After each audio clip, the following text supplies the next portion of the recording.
When you open Excel 2013 for the first time, this is what you see. It's a little different from the blank worksheet you're used to when you open Excel 2003. In Excel 2013, you start by choosing what you want to do.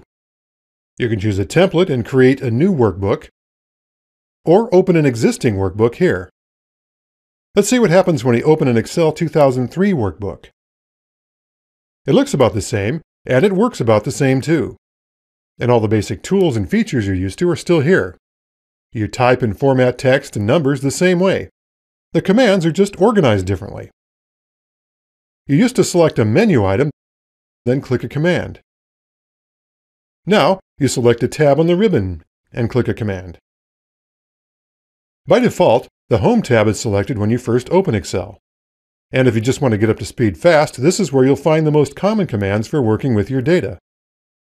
For example, let's select the header row and change the background color and font color. If you want to save time, you can click here and choose a cell style. Notice that you can move the mouse over a style and see a preview before you select it. When it comes time to save your workbook, you can use the Save command up here. Or you can use the familiar keyboard shortcut, Control-S. What's that? This is the compatibility checker. It appeared because we're saving an XLS file that was created in Excel 2003. And it's found that the formatting we just added might not look right when we open the file in an older version of Excel. Click Continue to save the file anyway. Now let's see how the file looks in Excel 2003. In this case, everything seems to be okay. So let's take a closer look at the message that appeared. It comes up every time we save the file.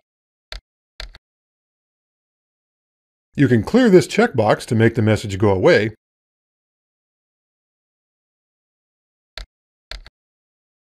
But as you can see up here, you're still running in compatibility mode, because Excel is saving the file in the old XLS format. Excel will essentially work the same way as it always has, but you'll miss out on a few new features. Like, for example, when we select a chart, this button would normally show a list of chart styles we could use. But because we're in compatibility mode, that feature is unavailable.